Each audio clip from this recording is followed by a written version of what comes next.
السلام علیکم دوستو، جہاں دنیا کا ہر ملک اپنے ہاں کی سڑکوں کو بہتر سے بہتر بنانے کی کوشش میں لگا ہے، وہیں دنیا میں کچھ روڈز ایسے بھی ہیں جنہیں بہتر بنانا شاید انسان کے بس کی بات نہیں، یا پھر اس ملک کی گورنمنٹ ہی اس کو بہتر بنانا نہیں چاہتی۔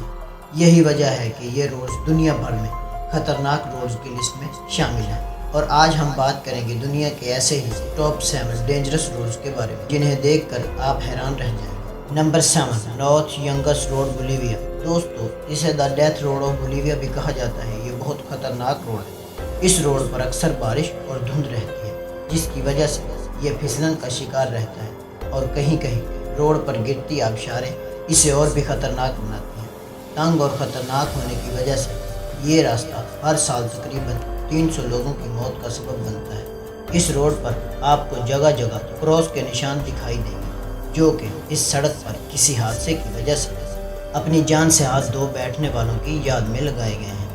ان حادثوں کی وجہ سے یہاں کی گورنمنٹ نے اس روڈ کو کئی بار بند کیا ہے، مگر پھر اکلوتا روڈ ہونے کی وجہ سے اس راستے کو دوبارہ کھول دیا گیا۔ نمبر 6، جیمز ڈیلٹن ہائی وے، الاسکا۔ امریکہ میں موجود یہ ہائی وے اکثر پوری طرح سے برف سے ڈھکا رہتا ہے، جس کی وجہ سے گاڑی پھسلتی ہے۔ 414 میل لمبے اس ہائی وے کے آس پاس صرف اور صرف برف موجود ہے۔ اس دوران راستے میں صرف 3 گاؤں ہی آتے ہیں، جہاں چند لوگ ہی رہتے ہیں۔ اس لیے اگر آپ کی گاڑی خراب ہو جائے، فیول ختم ہو جائے یا کوئی اور ایمرجنسی ہو جائے تو آپ کو یہاں مدد کے لیے کئی ہفتوں ویٹ کرنا پڑ سکتا ہے۔ اچھے سے اچھے ڈرائیورز بھی اس روڈ پر سفر کرنا پسند نہیں کرتے۔ اکثر اس روڈ پر برفانی طوفان آتے ہیں، جو یا تو ایکسیڈنٹ یا پھر سڑک بلاک ہونے کی وجہ بنتے ہیں۔ برفانی طوفانوں کی وجہ سے آگے اور پیچھے کا راستہ بالکل بند ہو جاتا ہے۔ اس حالت میں سوائے مدد کی امید کے آپ کے پاس اور کوئی آپشن نہیں ہوتا، اور کبھی کبھی مدد پہنچنے میں 3 سے 4 دن بھی لگ جاتے ہیں۔ Number 5، Passage du Gois, France. دوستو، تقریباً 5 کلومیٹر لمبی یہ سڑک سمندر کے بیچوں بیچ میں، اور دن میں 2 بار یہ مکمل سمندر میں ڈوب جاتی ہے۔ سڑک نظر نہ آنے کی وجہ سے اس روڈ سے گزرنے والی گاڑیاں روڈ سے ہٹ کر سمندر میں اتر جاتی ہیں، اور کبھی کبھی پانی کی تیز لہریں روڈ پر چلنے والی گاڑیوں کو سمندر میں دھکیل دیتی ہیں۔ نمبر 4، دا مینانگ روڈ، نیپال۔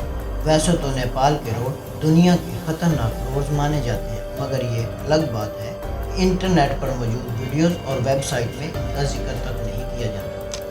نیپال کا مانانگ روڈ سطح سمندر سے 2329 فٹ بلندی پر ہے۔ یہ روڈ زگ زیگ ہے ٹوٹلی طور پر۔ تیزی سے چلتی ہوا اور تنگ روڈ کی وجہ سے یہ بہت خطرناک ہے۔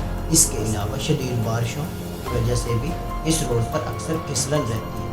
ان سب سے ہٹ کر سب سے خطرناک اس روڈ پر گرتے واٹر فالز ہیں، جو حادثات کا سبب بنتے ہیں۔ ان واٹر فالز کا بہاؤ بہت ہی تیز ہوتا ہے۔ یہاں سے اگر آپ کی گاڑی پھسلی تو گہری کھائی میں ہی گرے گی، اور سڑک کے ان حصوں پر کسی قسم کے بیریئرز نہیں لگائے گئے۔ Number 3، Kishtwar Himalayan mountain road, India. اس روڈ کو دنیا کا تیسرا خطرناک روڈ ہونے کا اعزاز بھی حاصل ہے۔ سطح سمندر سے 2000 فٹ بلندی پر بنا یہ روڈ پہاڑوں کو تراش کر بنایا گیا ہے۔ یہ تنگ روڈ اونچائی سے ڈرنے والوں اور کمزور دل والوں کے لیے تو بالکل بھی نہیں ہے۔ یہ روڈ کہیں کہیں سے تو اتنا تنگ ہو جاتا ہے کہ ساتھ سے بائک تک نہیں گزر سکتی۔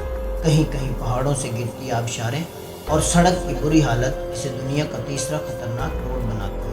انڈیا میں اسے دا کلر روڈ بھی کہا جاتا ہے۔ Number 2، Fairy Meadows road, Pakistan. World 9th highest mountain Nanga Parbat سے گزرنے والا یہ روڈ سطح سمندر سے 3300 میٹر یعنی 10,826 فٹ بلندی پر بنا ہے۔ اس روڈ پر کسی بھی طرح کے بیریئرز نہیں لگائے گئے، اور یہ راستہ مکمل پتھریلا ہے۔ نیچے گہری کھائی اور اس پر یہ انتہائی تنگ روڈ اچھوں کی جان نکالنے کے لیے کافی ہے۔ اس روڈ پر ڈرائیور کی ذرا سی غلطی بھی موت کا سبب بن سکتی ہے۔ اس روڈ پر ایک وقت میں صرف ایک ہی گاڑی گزر سکتی ہے۔ یہ روڈ ہزاروں سال پہلے یہاں کے مقامی لوگوں نے خود بنایا تھا، اور تب سے لے کر اب تک اسے ریپیئر نہیں کیا گیا۔ World Health Organization global status reports 2013 کے مطابق یہ دنیا کا دوسرا سب سے خطرناک ترین روڈ ہے۔ Number 1، Cahill crossing, East Alligator road, Australia. یہ روڈ ریور کے بیچ سے گزرتا ہے، اور زیادہ تر یہ روڈ ریور کے پانی میں ڈوبا رہتا ہے، اور اکثر یہاں پانی کا بہاؤ بہت تیز ہوتا ہے۔ یہاں سے گزرنے والی اکثر گاڑیاں پانی کے تیز بہاؤ کی وجہ سے پانی کے ساتھ بہہ کر ریور میں گر جاتی ہیں۔ مزے کی بات تو یہ ہے کہ اگر آپ اس ریور میں بہہ گئے تو آپ گاڑی سے باہر نہیں نکل سکتے، کیونکہ یہ ریور مگرمچھوں سے بھرا پڑا ہے جو سڑک کے ساتھ ساتھ اسی طاق میں رہتے ہیں کہ کب ان کا شکار گاڑی سے باہر نکلے اور وہ اس پر جھپٹ چڑھے۔ ایسے میں آپ کے پاس مدد کی انتظار کے علاوہ اور کوئی آپشن نہیں ہوتا، جسے آنے میں گھنٹوں بھی لگ سکتے ہیں۔